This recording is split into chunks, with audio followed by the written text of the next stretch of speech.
Hello everyone, pleasure to be here with you. Thank you for attending from SWUG meeting and this meeting 3, which is designed for additive manufacturing with SolidWorks. And our agenda, we will be principle of design for additive manufacturing, those and don'ts in the process, how to optimize for the additive manufacturing and process involved, and tips and tricks for function. The presenter will be Mr. Michael. Michael is a CSW mechanical designer and simulation, and we have an internship in Additive and he has SolidWorks champion and group leader. So please go ahead. So, yes.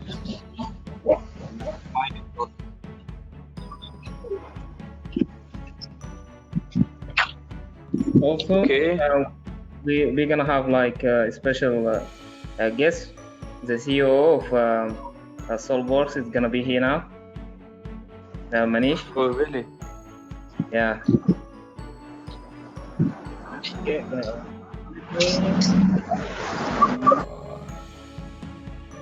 Okay. So is Manish really here now? Yeah, he's gonna be attending our meetings. Okay. Okay, cool. So could you guys try to monitor if everything is working and if all the mics are muted? And I'm just trying to share my screen. Cool. Is my screen visible? Yes, it's visible. Okay. First of all, thank you, Mohammed. Thank you for giving me this opportunity. I really appreciate your work in the community, the things you have been doing to grow the community together. It's really appreciable, man. Thank you for giving me this opportunity today as well. To begin with, design for additive manufacturing, it has been always a topic of discussion, and additive manufacturing or 3D printing in general is a topic which comes into picture, and wherein most of the companies try to jump from the traditional design methodologies and try to look over additive manufacturing as a next cornerstone for the industrial revolution. We could see that most of the industries out there are now focusing on the industry 4.0 nuances, and additive manufacturing play a cornerstone for this. We could see companies trying to go throw back their initial old ways of designing the stuffs, and when it comes to manufacturing with additive manufacturing, there are certain design principles, some intricate tips and tricks, some principles goes around the clock, and you need to take those into considerations while you move forward. So to begin with, we have today's agenda, and so today's agenda is going to be short and simple. We will start with the basic introduction to design for additive manufacturing. I will be covering all the process workflows which goes behind the scenes, the key benefits of using SolidWorks in the process, and how you could optimize your design workflow for 3D printing. And at the end, we will be choosing some of my tips and tricks for 3D printing some of the functional parts, and we could also have a Q&A session at the end. So to begin, I wanted you to be interactive, and you could use the chat box. I could see that in real-time view, and you should be able to interact me in general, and I will be trying to address all those doubts at the end of the session. So SolidWorks plays a really important role in the industry right now. It has been a new stepping cat software, and when it comes to additive manufacturing, it has some really cool features and functions integrated in the software itself, which is going to in generally help us and in exponentially allow us to calibrate our design workflow and to manage the things very well. So we have a So to begin, I will like to give you a complete product development process which goes back into the industries. Okay, so whenever there is a new product development or any iterations of a previous product, the product life cycle infographic process chart is going to be seen in front of your screen, which starts with people connecting technology, the process, and then the manufacturing, and everything in this helps in a loop. Okay, so you could see the process starts with ideating a particular concept. The initial design concept comes into picture. You have ideas and concepts which people try to come up with, the basic R&D team. Then there is a design and development team which works for that particular idea to bring it into reality. And then you have various ways to bring that ideas into manufacturing world. Okay, so there is injection molding process, there is forming, casting processes, 3D printing processes. Now to which process for which particular product to use is a big challenge for companies. Okay, but when companies have to foster their products very well into the market, they have to bring the products into the market before the competitors, they have to manage and collaborate. It is very important for them to understand that they should reduce the lead time or the cycle time which is required in order to produce the product. So if the companies directly jump on to traditional manufacturing processes, which involves in general mass productions, which gives preferable mass production priority before mass customizations, people could be using injection molding techniques, but the cost and the time which is required in order for that techniques is really high. So to go with easy prototypes, to go with easier costs, okay, to reduce the lead time, prototypes could be manufactured, the mock-up models could be manufactured using the 3D printing ways. So your texting and documentation work by 3D printing ways could be easily done. So after that, if you are happy with the design, if it satisfies your criterias and considerations, after managing and collaborating, you could go for the final prototype either with 3D printing, additive manufacturing ways, or by those traditional manufacturing ways which you want to do. If your priority is mass customization or mass production, then happens the launching and ramp up, marketing team comes into picture, they try to promote the product, there is a brand relation which takes place, and then after a certain time there is a phase out for every product in the market. So this happens the complete workflow about the process which goes around the clock. Now it's important to see that if you are thinking for manufacturing a product with an intent of additive manufacturing, 3D printing, it's necessary to take some consideration, some principles into value. Okay, that will be discussed today in a couple of minutes. So the principles of design for additive manufacturing, to begin, I will like to add my first point is that think additively. You should be noticing that this is not a subtractive manufacturing techniques, the 3D printing techniques and the subtractive manufacturing techniques, which are the most two types of classification if we try to make in general. It's not the subtractive manufacturing technique. It is like it's the same skill which you need to put, but with a different type of a mindset. Okay, most of the engineers today think subtractively because traditional manufacturing generally means taking a block of material and removing some material from that block and creating a final product. But it's not the case happening here. What we have to really do is you have to need to take off that idea and flip on its head, because now the material we use is to be material we use is going to be removed, and then we have the less cost which comes into picture. So for that particular case, we have to think in a different way. Okay, so that's my first principle which I wanted to talk about. So you need to think additively while you are into generally 3D printing in general. Okay, second part which I want to discuss is about the design orientation. Okay, when it's additive manufacturing, your design orientation really comes into picture. It really helps when you are trying to manufacture part with an intent of 3D printing. Your orientation plays a really important role in that. Okay, so for an instance, if I am showcasing a diagram in the right hand side, let's take an example for the time being of the FDM build processes. Okay, before we start, it is intended that I will be using certain terms which will be evolving from the actual practical 3D printing industries, and it is expected that you guys know the basics of 3D printing and additive manufacturing beforehand. Okay, so maybe some terms which we will be using in couple of minutes could be about the industries, what are the practices which goes in the industries. So that's need to be a prerequisite criteria. So for design for orientation, if you have a part which is printing on the printing bed, it will lead to some differences when it comes to your final part. Okay, for instance, if your part is laying on its side, it will give you a great strength and accuracy. However, if it's laid flat, it will yield the fastest print. And if you print it standing up, it will have the best appearance but will be the weakest part. So designing with an orientation or designing a part is completely different thing, but the practical situation wherein your part needs to be function depends upon how you orient it. Okay, so if it's 3D printing FDM way, you could see the X and the Y axis are present below the flat plate. So if this is your build plate right there, and the Z axis is the vertical axis there, it is important to note that the X and the Y axis which will be present are going to be the most stronger part where the material is going to be land, and the most weakest part will be the vertical part. Okay, because it is going to be vertically printed in an FDM based printer. So that principles needs to be keeping into the mind.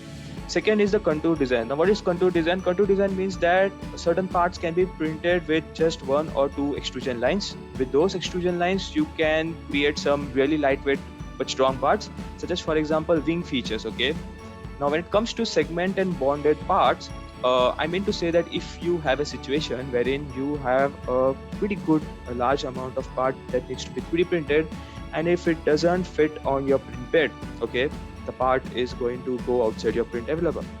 So if that part is going outside your print envelope, it is ideally suggested that you cut that part into different segments and then you 3D print it one by one. After that, you could glue it together, you could bond it together the way you like. So that there are different techniques which we could be using that. Okay. There are benefits of segmenting parts that do fit entirely in the printer. However, if a couple of portions of the part are segmented away and printed separately, significant time and material savings can be in hand. Okay. The fifth point which I want to discuss here is adding hardware if it is needed actually. Okay. So to give an example, let's take an example of a thread which needs to be 3D printed inside a particular part. If your model, okay, as a designer, if you try to consider modeling that particular thread inside your design and then printing it, okay, by 3D printing ways, it would certainly not be a good idea to go with. Okay. Now why I'm telling is that because 3D printing threads is going to be making sure that your part is going to be land eventually into trouble after a couple of let's say months, because it is going to be a weaker part in that section. Okay, the threads are going to be weaker because eventually what happens is you are dropping material out, that you're not removing a material, just like the subtractive manufacturing techniques. Okay, so instead of that, going for that, what I suggest is to go and fix and insert there. Okay, so if you have any sort of, if you're trying to do threading, basically I personally recommend not 3D printing them because there are better ways to go about it. One of the ways is to go get a heated insert or maybe a helix coil, so that you can have metal threads in your 3D printed parts, and it will be great for long time use. Okay, if you are using functional parts, it's always advisable to go with metal threads and fixing an insert like this, because if you 3D print it, it's going to wear and tear for a couple of years. So that's about adding hardware in your particular model. It's said that even if you try to make and simplify things, there is always ways in which you could make things complicated. Okay, the less material we have, the better for additive manufacturing. Okay, now what it goes without saying is, if you try to orient the part in a way that it's supposed to be ideal, you could minimize the type of complications which will be involved in the 3D printing process. Let's say if there is a material drop, let's say if there is a warping which takes place, that needs to be taken into consideration. Optimizing a design is something that you should be able to optimize for the best possible layer height, for the best possible design, which will be having an ideal layer height. So if you want a part which is just for a mock-up or a representation purpose, which doesn't have that much to go with the surface quality, you could try to manipulate the layer height, which is indirectly going to decrease the print time, which is going to reduce the cost of printing, and also maybe try to make sure that the process goes well. Okay, if you are into mass manufacturing, you could bring a lot of prototypes into picture if the surface finish is not of that concern.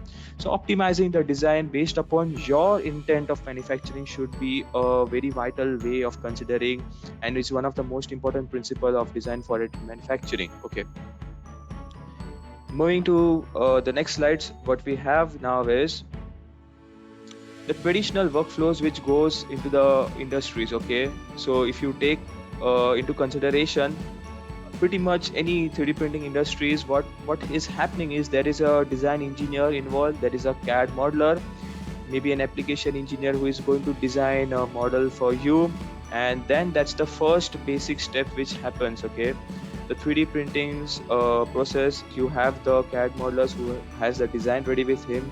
What it does is he saves a file in a file format which the 3D printer is going to accept. Okay, now before the 3D printer accepts this format, not all softwares are able to convert that file into a format. So there is indirectly you could say involvement of a third party application. Okay, let's say a slicer software. Okay, so a slicer softwares come into picture, and what it does is it's going to try to make sure that that file, okay, from the CAD software which comes, is going to be saved and it's going to be read by the 3D printer. So what happens is, if you are working on SolidWorks, the .sldprt is going to be your part file, let's say. So you will save that part file into a generalized or a neutral file format, which is .stl file. So there are different types of generalized neutral formats, like .3amf, .additive manufacturing file, .stl file, that is the standard triangulation language. Variety of file formats are available. You could also see .obj, which is also extensively used in industries. So these varieties of file format are then being accepted into different third-party software like the slicing software, which then slices it, okay, and then it converts that STL file to another generalized file format which your 3D printer machine could accept by generating a toolpath, just as your CNC machines generate the G codes. It is going to be .g code file format. Now your machine is capable of interpreting or reading this .g code file format, and it's going to accept that format and going to 3D print the object. So you could see the entire workflow. It is a lot of hustle which is still going into the industries, but what advanced CAD softwares bring is you could completely eliminate this entire type of workflow and try to make sure that your process could be easily done. Okay, so what softwares like SolidWorks, which are into market, does is you entirely create a CAD file in a system, and that it is directly being exported to a machine, a 3D printer, which is capable of reading the same file format and trying to print it in the real-time view. So this completely eliminates the entire hustle which I explained just before, and this is really a new process in which you could save a lot of your time and design hustles to create a part which could be easily been created, or which might be a really hustle to work upon by the traditional processes. So these are the key advantages of using SolidWorks. If I go, there is an entire list, can't be explained into a couple of slides for using SolidWorks into additive manufacturing, but just the favorite ones which I might like to add is what SolidWorks really help us in doing. Okay, so it enables CAD and 3D printing designing in parallel. Okay, so as we saw, you design a part, you directly shift it towards the 3D printing machine, and you print it in real-time view. So designing in CAD and then 3D printing it goes in parallel way. Okay, it is in the same time, not in succession. Okay, so that's a really great advantage for industries who have to constantly work upon new product developments. And whenever there is new product development, design iterations are inevitable. So you have to completely go towards cycle of products, cycle of iterations comes into NPDs, and you have to reduce the need of this entire workflow. So that's where SolidWorks comes into benefits. So it reduces the .stl file formats, that reduces the hustle. Even if you try to make sure you are following the traditional ways, there are a lot of disadvantages which happens. Okay, there might be any issues in converting the files, and that issues may translate into your print. Errors are bound to take place, but this process is going to just eliminate all of this. So easier workflow and file management takes place, if you agree with that. Okay, so there is no third-party STL file software being involved. So again, there is a transparency. You could trust the software which you are working with, which you have been working since years. And since you are eliminating the need of another software, your workflow is going to be balanced, and it's going to be scalable, right?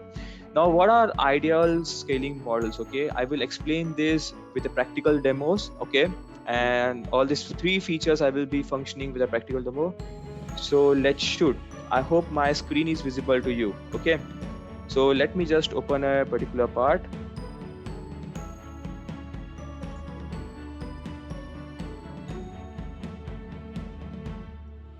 I hope my screen is visible, guys. Yeah, it's obvious. Okay, cool. Yeah, so to basically explain you the 3 features, I will like to open a part which I model using our tutorial-based model Monday contest. So you could see the part is being it's having a slot cut out here. There is again an extrude cut, a sort of a rib back there, and a extruded boss base at the base. So if I want to ask you, what should be the ideal print orientation for this particular file? Okay, so just to compare, okay,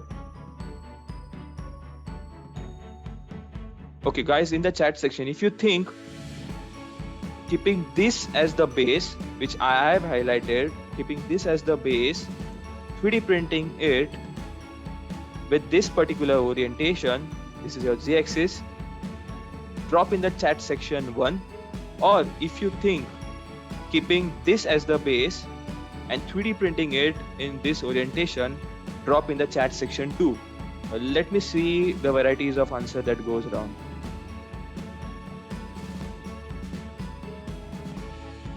Okay, so Ninad is saying first way is the orientation. Cool. I want more people to try. Mohammed, you could also try as well. So this is the first orientation, keeping this as the base. Okay, so everyone is telling the same. Yes. So it goes without saying it should be the first printing orientation. Now why? Because yes, you are covering majority of surface below the build plate. But if you consider this orientation, there are 2 such instances, majorly this one and this one. So there are 2 such instances wherein there are cutouts and which will demand some support materials for printing. Now whenever there are support materials being added into your print, keep this in picture that your process is going to increase time. Okay, the time for the process to print is going to increase. So it is going to also increase the cost considerably, and it is also exponentially increase the printing lead time, right? Now if time is increasing, the cost is increasing. Obviously, to remove the supports, there has to be additional efforts required. So your post-processing is also increasing in general. So my view picture to trying to show you this design was, the way you orient the part is going to determine the manufacturability by 3D printing ways. Okay, that's the main I like an idea for is depicting you this particular design. So if you try to orient the design in a very suitable way, in an ideal way, your optimized design could be 3D printed in a much better way. So if I try to explain you the last 3 features, I would like to showcase you the benefits of SolidWorks and those integrated features with the help of a option which is present inside SolidWorks itself. It is nothing but Print 3D. So what you could be doing here is you could search in the search box up there, the SolidWorks for Print 3D. So what I will do here is I will go hit search there. So here you could get the option Print 3D, or you can also go click on File. You can get an option right there as well, Print 3D. So now what happens is SolidWorks is having, just as I explained you, that's a completely integrated platform. So there is no a requirement of any third-party application being involved. and that's the way it is going to reduce the hustle. So what it demands now for me is to make sure you try to create your own build envelope. Okay, so if you have your printer which has been listed into SolidWorks printers directory, you could select the type of printer which you have. So let's say if you have an Ultimakers printer, you could select the type of model which you have. But if you don't have a type of printer which SolidWorks directory is particularly storing, you can go select the custom printer and you could enter your dimensions yourself. But before that, the software wants me to select ideal print orientation. That is why I asked you the first question. What should be the ideal print orientation for the print? So as most of you guys said, the first one, which is indeed correct, first one is supposed to be the ideal print orientation. So if I click on the face which the orientation base was meant to be decided, it automatically creates a sort of build envelope, and this is what you call it as your build volume. So you can 3D print part inside this vicinity anywhere given your printer's dimension and its boundary conditions. Okay, so let's say if I want to design a part which is bigger than this, I will try to change my printer's bed size, and that could be easily been achieved. So this plate which you can see down here is your build tray, or you could also call it as build plate, where the model is currently resting down. Now I will try to serve few more options. So we could also try to offset the model with respect to this particular geometry, and for my case right now I just want to print it on that particular face, keeping that as the base. So I could easily try to change the orientation of the model as per my need. So let's say if I were to rotate it to, let's say, 50 degrees, I just clicked 50, and that comes really handy out there. If I want to change the dimension, I could also try to change the dimension about the, let's say if I want to shift it to, let's say, 50 millimeter to the right, I could also shift that. Look, that's happening.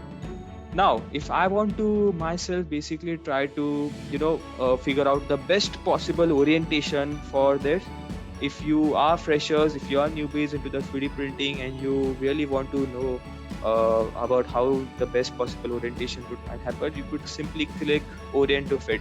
So the model will try to orient it in such a way that it's the best possible file part orientation which is possible, okay, which is active for your 3D printing with these dimensions, provided that dimensions. So that's a wonderful option being available. That's the reason why I trust SolidWorks so much when it comes to additive manufacturing, at least. Okay, now that if I have again a small design recommendation, if a design engineer goes to a product manager and he says, no, I have some revisions, I have to scale down or scale up the model. Using a negative sign, you could scale down. Using a positive style, you could scale up. So let's take a scale of 4, and I hit enter. So you could see that the model is showing some instances of red colors. Okay, so these are those instances where the model has went outside the build plate, and there could be a practical error while printing this thing, or the printer's file, the file could not be get sliced down. Okay, so it is also recommended me to go and get a scaling factor of 1.88, say, and SolidWorks software is recommending me to use this maximum scale factor to orient that part inside that build envelope. Again, a new feature there, scale to fit. Now if I hit on scale to fit, you could see if dimensions are not a constraint for your model could be easily being scaled to just perfectly match your printer's dimension. Okay, it has perfectly matched the X and Y axis dimensions, and it has just fitted appropriately on that build tray. So that's again a cool feature out there. Again, a couple of more features. So if you want the print quality, and when I say print quality or the job quality, which in terms of the let's say I am talking in terms of the layer height, they are given 3 options. I will be choosing medium. So high quality is going to be reducing your layer height, and that's also going to increase your, let's say, a print time, and it's going to depending upon your need, the way you want to print. So for the time being, I'm going with the medium type of print quality. infill percentage as again. So I said to optimize your design for the very best part and for the very best case you can. The infill percentage is going to determine how much infill is going to store in that part. So let's say for an instance, an infill of 100%, an infill of 100% is going to completely cover the part, and it's going to be a true solid model. Okay, let's say an infill of 10%. If I select an infill of 10%, so it's going to be having 90% of void space, or not void space, the empty space really, and 10% will be covered with material. Okay, so that in terms what infill means. So if I try to go with 10% infill, which in general I recommend you if you want to just make parts for prototypes and it's not for functionality testing. If you have parts which are for functionality testing, you could go up to 60 to 80%. Remember, if you use any 3D printing material, it has enough strength to withstand external loads being applied, okay, for any forces or loads being applied. So your infill, you don't unnecessarily try to waste material in infill. Highly recommended it anytime. So I will use the ideal condition 10% infill, and then I could go again with OK. So lastly, we will see the save to file option. If I want to include rafts, I could also include rafts. Rafts are something you will also see as a first layer below your original model, just to make sure that your 3D prints first layer very well. Some more features out there. I will go in the preview section. In the preview section, I will, if I have unticked it, I will check the box, and it will show me the faces which require support. Okay, so you could see there's an instance here. I could also edit and change the color. That doesn't matter actually. So you can see there is a circular extruded cutout here, and since it's a cutout, I require support to be manufactured here. So that's happening with the help of the feature. Okay, it's going to be highlighting you. You could ideally orient your layer heights. Okay, I want the layer heights to be showcased. So you could see these are the layer heights. I have zoomed in to my capacity, and if I unticked it, it's going to give you a preview. Okay, so thin wall and gap detection, again a cool feature which I wanted to explain. So let's say if your 3D printer is only capable of 3D printing parts of some layers, okay, of some wall, minimum wall thickness. So this thin wall and gap detection is going to analyze your gap analysis wherein there is instance of a less wall. So ideally, we 3D printers could practically print materials at a minimum wall thickness of about, let's say, 1 or 1.5 mm. If you talk about FDM process in general, in SLA process or SLS process, the limitations are unless.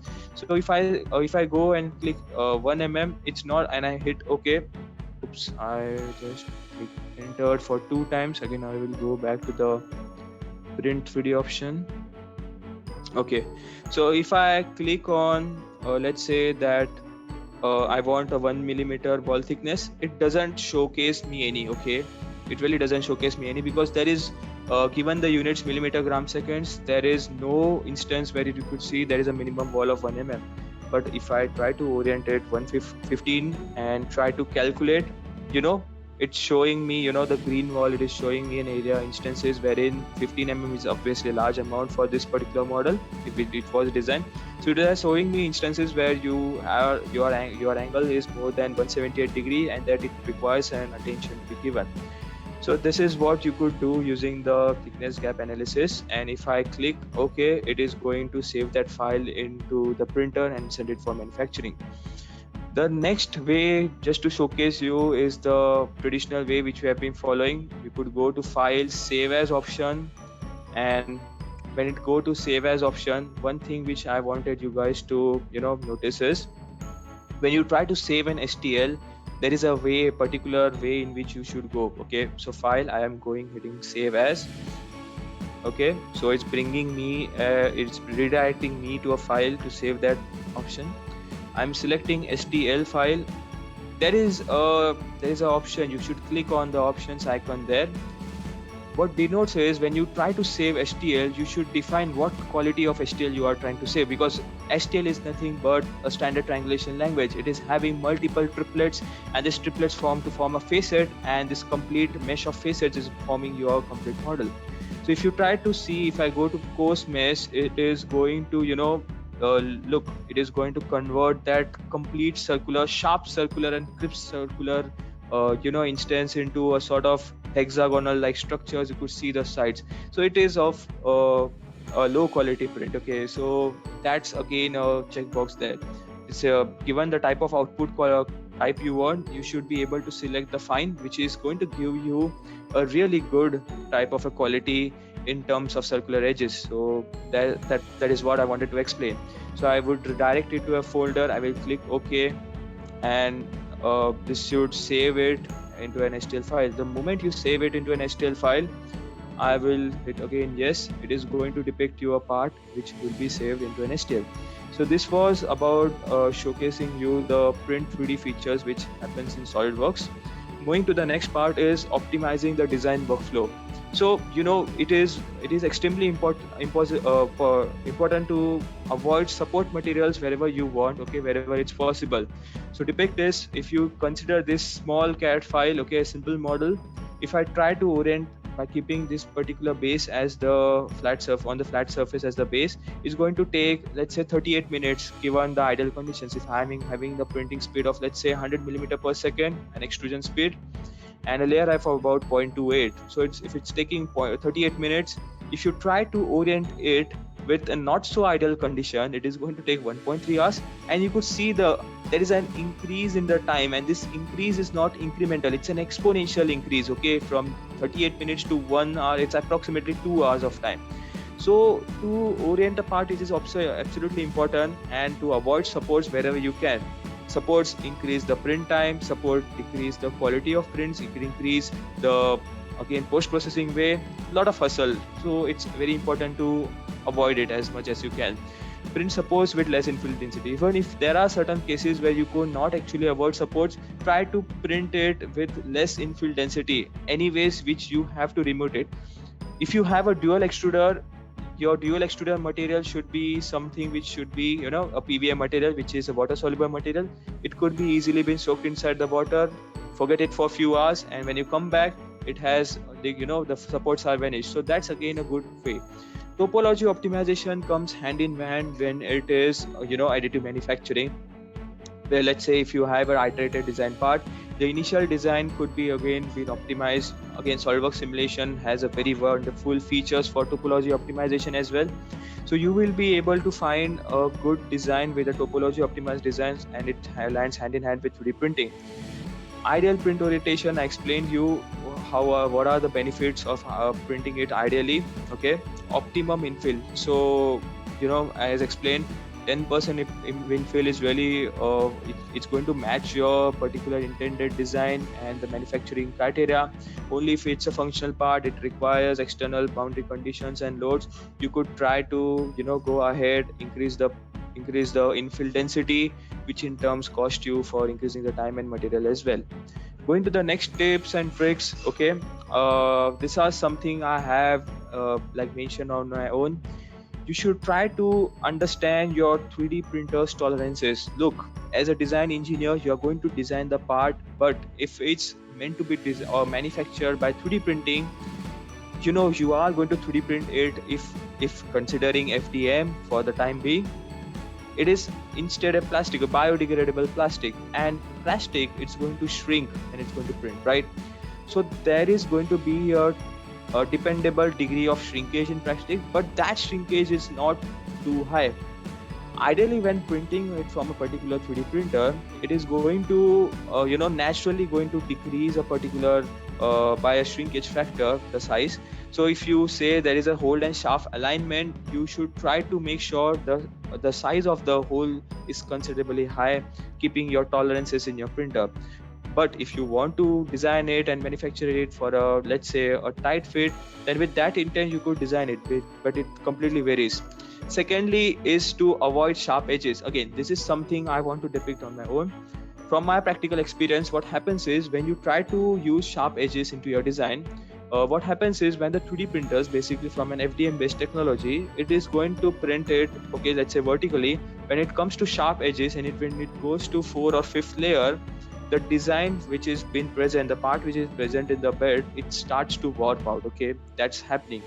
So instead, if you keep curves, it's not going to also increase the aesthetic consideration of the design, but it is also allowing you to reduce the chances of warping. Okay, try as much as you can to eliminate the overhangs with the help of this image out there. Okay, if this was a design which was need to be considered print, okay, for the first time, if the design engineer designs it for a part to be oriented here, and let's say if this acts as a support for that part, okay, ideally if this support is sufficient up to here, you could considerably avoid this overhang which is really not needed in the case.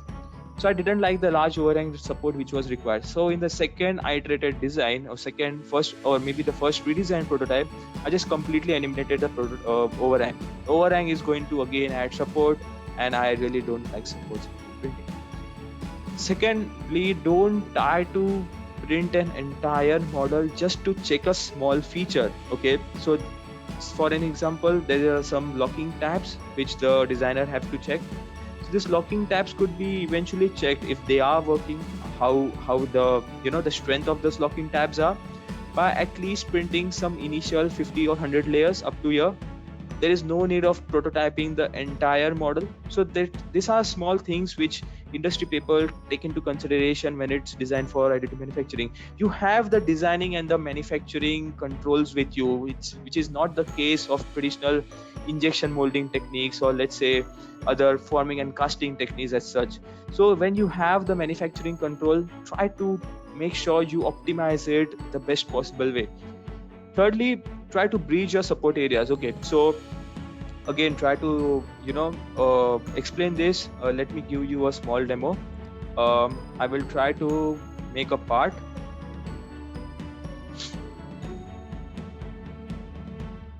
Okay, so let's see if I am making let's say a center rectangle.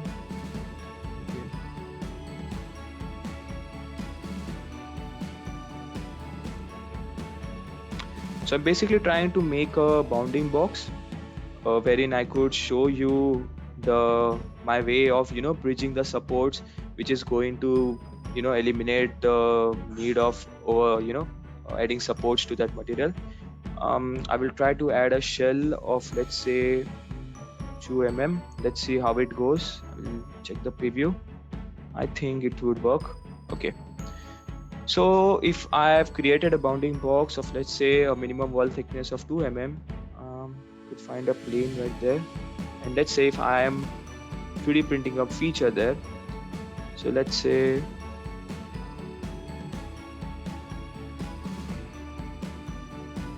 take into consideration this feature.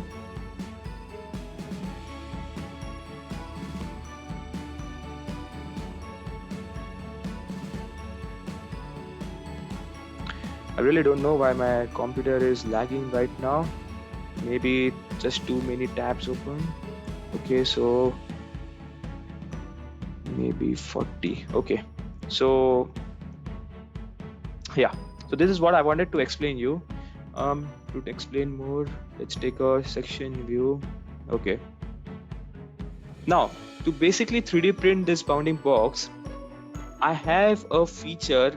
It's an extruded semicircle, and to print it, ideal condition is like keeping the base as this position as the base. Now when it goes to 3D print here, there is a overhang of about 90 degrees, completely perpendicular to the face. It's 100% going to require 100% going to require supports. So how could we eliminate that? There's a simple tips and tricks which will be involved. What I will try to do now is I will try to make sure that I could breach that support a way I can. So let's take a bird's eye view here. Sketch.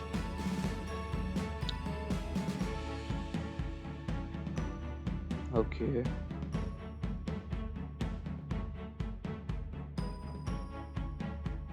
Okay. So what I've done here is I have tried to sketch a particular triangle, and I don't think here there is a line.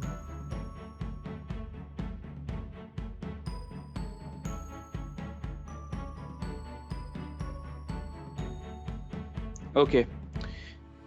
So, in 3D printing, you have learned that what happens is your ideal print orientation for supports should be in between 45 to 55 degree. So most of the 3D printers which are available in the market are going to 3D print your models with that, considering that support angle. So an angle of about, let's say, 45 to 55 degrees is an ideal angle. So what I will do here is I will try to make sure that the angle with the normal lands up to be, let's take it for the time being 45 degrees. Okay, cool. I really don't know why my screen is lagging.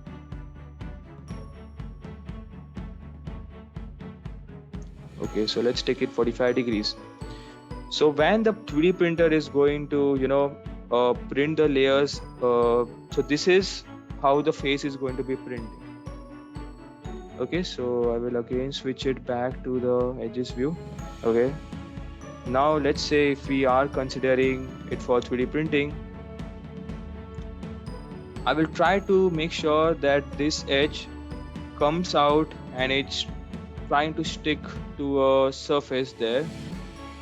Again, on the other side, I will add this feature. So basically, I'm trying to build a bridge for that support, which is extensively going to reduce or maybe eliminate the need of support out there.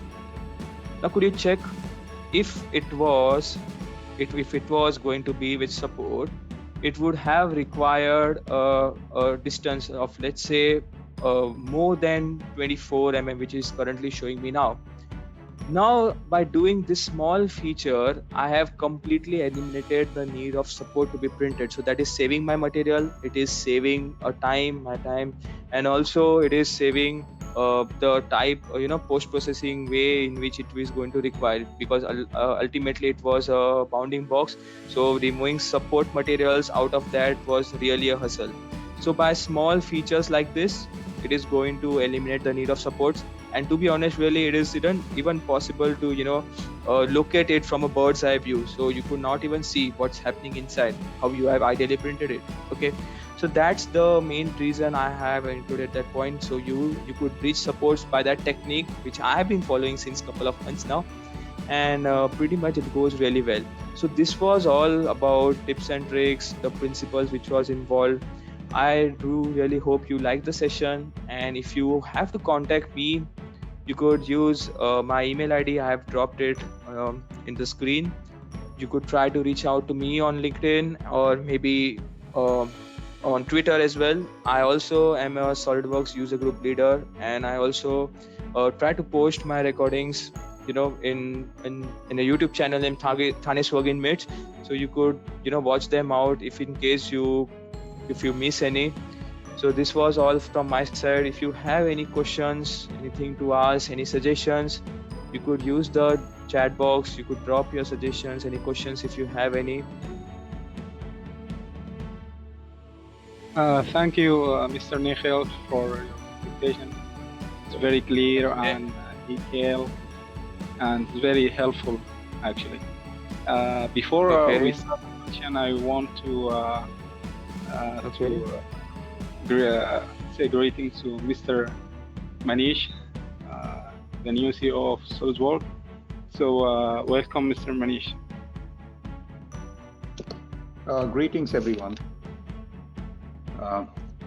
I was invited by Nikhil, so I thought I should join the session and see awesome Nikhil in action.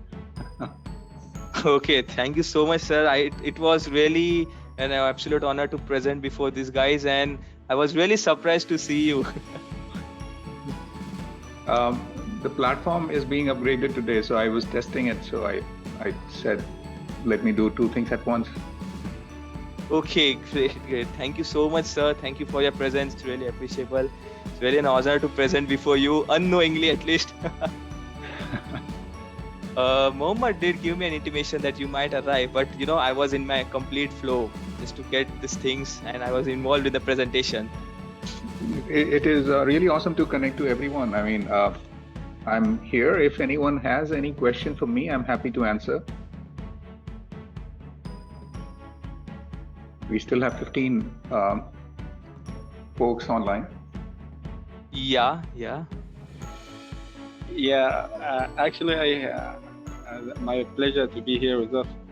And my question is, what's your vision to the SolidWorks, your role as a CEO, as a new CEO? What's the new vision of SolidWorks? SolidWorks, if you go in past, our motto was to put 3D on every user's desktop. Because before SolidWorks became SolidWorks, it was all, I would say, big companies which were trying to sell hardware and software at the same time at an exorbitant price. And we tried to put SolidWorks on Windows to make it accessible to everyone. And I would say to a large extent, we have achieved that. Now, the next revolution is going to be that how do you use this virtual world that we create?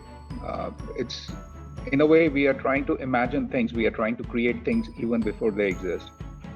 So how do we create this virtual world in order to give more power to the real world? And we do it, in fact, SolidWorks community does it day in, day out. Even if you think of all possible, for example, one example I'll give you is, if you remember a few years back, there was an accident in Chile where some miners were trapped inside a mine for, I think, months. And ultimately, there was a company which came to their rescue. So they built drill bits with which they were able to drill, and they were able to rescue all the miners. Imagine or guess which software they used in order to design that drill. So we affect people, or we as in community, SolidWorks community, we do amazing things without even realizing. Now, the future is that how do we extend it beyond where we are? Because now the data is ubiquitous. You know that there are certain limitations. We used to keep on increasing our capabilities by when CPUs increase their performance. That is not happening anymore. So how do we make sure that we give you the same kind of exponential growth of capabilities without your hardware increasing at that speed? How do we secure your data? Cloud is a reality. No one can avoid cloud. I mean, all of us use cloud day in, day out, whether it is to save our photos, whether it is to save our data. So cloud is a reality. It's given at this point. How do you secure your data? How do you manage things? And so how do you collaborate? You cannot just design in a silo anymore. So these are the challenges for SolidWorks, and that's our future, that we will provide a very seamless, easy to use environment in order to do all this. Great, absolutely great. Even I do believe the future of design is collaboration, and when the CAD is on cloud, is going to exponentially increase the efficiency, is going to change the way design engineers think about their jobs. It's going to drastically change the human innovations. Definitely, it will democratize CAD. So far we have been able to bring CAD to every mechanical engineer's desktop. If I may, I would say our next goal is to bring it to everyone's desktop, or everyone's even mobile phone, I would say. We recently launched an application, 3D by Me. You can just go to solidworks.com/3dbyme. Anyone can use it from anywhere in the world. You can start to design without any training, without even needing a laptop for that matter. So any smart device you'll be able to create 3D models. That's cool. That's our goal. Yeah. Anyways, thank you so much, sir. It's really a pleasure to present before you unexpectedly. Thank you for My being pleasure, here. Nikhil. Thank you for joining us today, sir. Yeah. Thank you, everyone. This is going to be a day I'm never gonna forget in my life now. Oh, Thank you so much. I'll take a screenshot to keep in memory. Keep these memories. Great. Thank you, Mohammed. Yeah. Thank you, Mohammed. Thank you so much. Thanks, everyone. It was nice meeting you all. Thank you, sir. Thank you. Bye. Yeah. See you soon. So, thank you, Mohammed. With your presentations, shall we end the session? I don't think we have any doubts. Thank you, one and all. Thank you, Siddhan. Thank you, Pawan. Yeah. I hope you like the presentation, guys. Just last moment. It's very key. Thank you, everyone. Thank you for attending this presentation, and thank you, Mr. Mikhail, for accepting the invitation and present this great presentation. So we have another meetings in the future. So sure. Yeah. So now I will end the presentation, the meeting, and see you in the next meetings. Yeah. Thank you, Mohammed. Thank you.